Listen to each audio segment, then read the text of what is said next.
Hello and welcome back to the Wasteland, everybody. Welcome back to Fallout, where today we're going to be going over the history of the 10mm submachine gun and how that has changed throughout the Fallout games, and kind of how it's also sort of stayed the same throughout the Fallout games.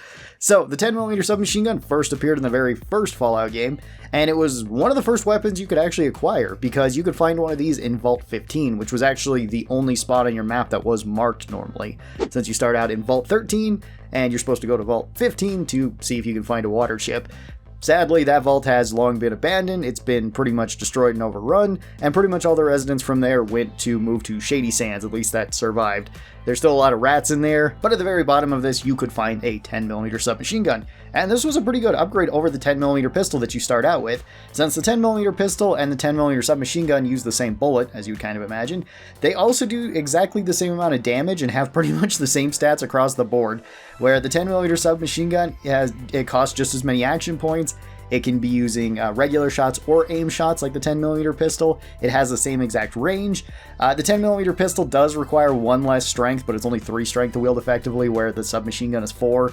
Most characters are probably going to have above 4 strength anyway, at least I would imagine, in Fallout 1. So that's the only kind of downside. The upsides to this, though, is that it can fire in burst, which is really good. That makes it so your DPS goes up substantially, and it also holds 30 rounds rather than just holding the 12 rounds. Which may be a big deal, it might not, it depends how many action points you got, because if you were already running like fast shot with the 10mm pistol, you shoot it twice, you can reload it. You can do the same thing with the submachine gun and you're only using 2 bullets. Burst fire in the submachine gun is really the selling point, and it made it so the 10mm submachine gun early on into Fallout 1 was very strong. It was very nice. You could use it to take out raiders, you could use it to take out like rad scorpions, kind of the stronger enemies towards the early game.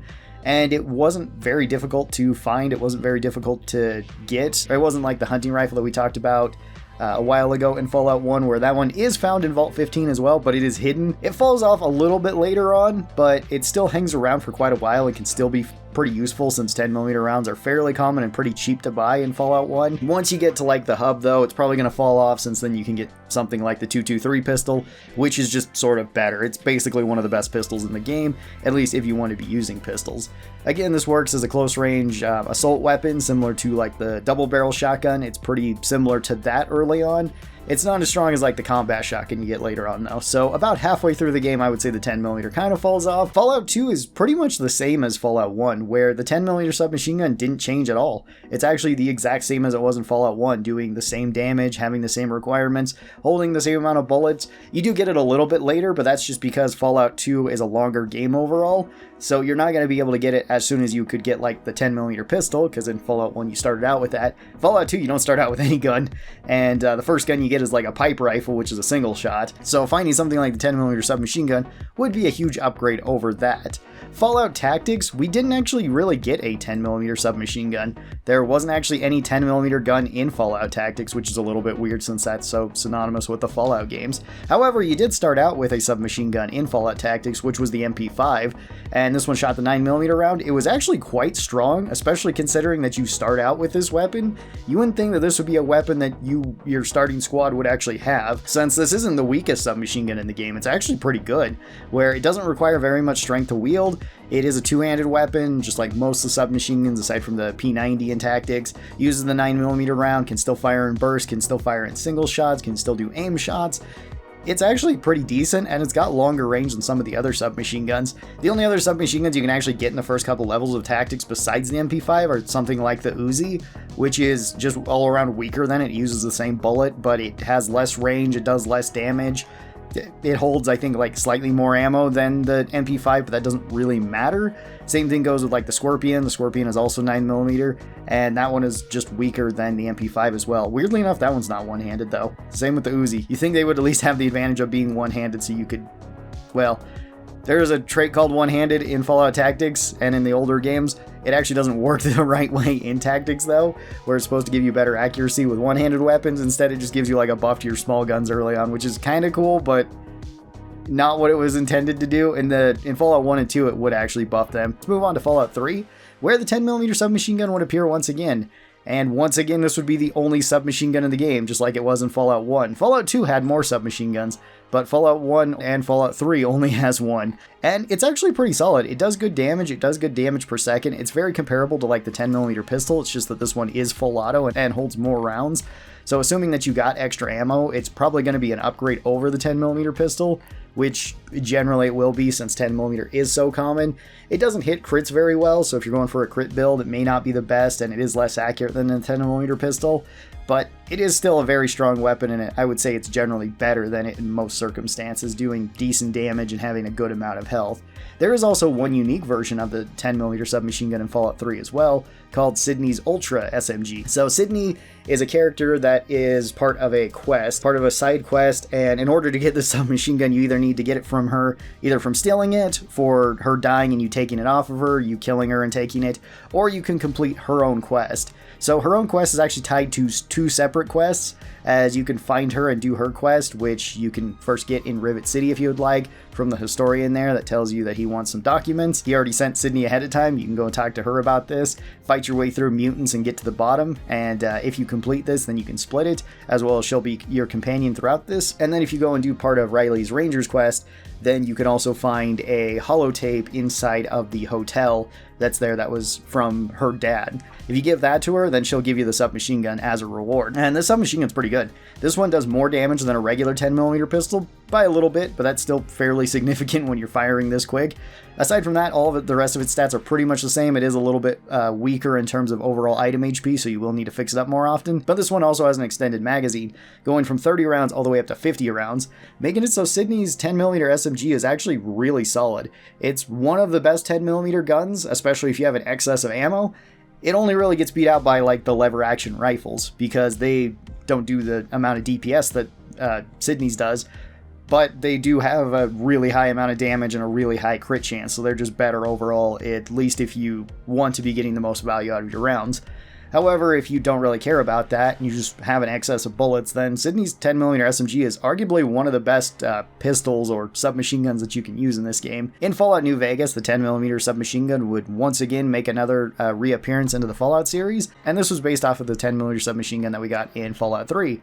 It was fairly similar in terms of stats, it was fairly similar in terms of, well, looks and everything else. Where this one required a mild amount of guns and a mild amount of strength to wield effectively, it did decent damage, pretty good damage per second. Still wasn't great for crits. It wasn't the most accurate submachine gun, but that's okay. You usually want to be using a submachine gun at relatively close range, so accuracy doesn't matter a whole ton with it. 10mm rounds were pretty good because you also got different ammunitions. Funny enough, in the older Fallouts, in Fallout 1 and 2, you had different ammos for this too, like armor piercing or the jacketed hollow points. At least the jacketed hollow points would make an appearance once again into New Vegas, which made it pretty good. It actually did pretty good damage and pretty good damage per second. You could also get these sometimes pretty early on from certain enemies. Some raiders may be carrying them around that you could kill and then take, so that would be good, or you could buy them from places like the gun runners. This once again held 30 rounds, had decent item HP, and was a pretty good submachine gun overall.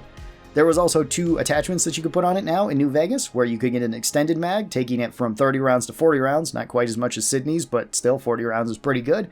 And you could also get a compensator on this, which would reduce its spread pretty dramatically, so it actually became pretty good at medium range and even somewhat out to longer range. It still wasn't great compared to like a rifle or something, but it was pretty good by submachine gun standards, making it a pretty good overall weapon. I wouldn't say that's the strongest submachine gun in New Vegas, since you had things like the 12.7mm submachine gun and the 45 submachine gun that were probably better, and even like the 9mm submachine gun was likely more practical than this one was, but it was still a decent option if you wanted to take it. There was also one unique variant of the 10mm submachine gun in New Vegas as well, and that would be Sleepy Time. Sleepy Time is a lot of people's favorite weapon in this game, and I do understand. This is a 10mm submachine gun that already has the extended mag on it, so it goes to 40 rounds by default. It also has a big old suppressor on it on the front of it. And on top of that, it also had one unique effect where it is the only submachine gun that you can actually sneak into casinos. And with that, it's arguably one of the strongest weapons that you could sneak into any place that you need to, like casinos or a few other areas throughout the game.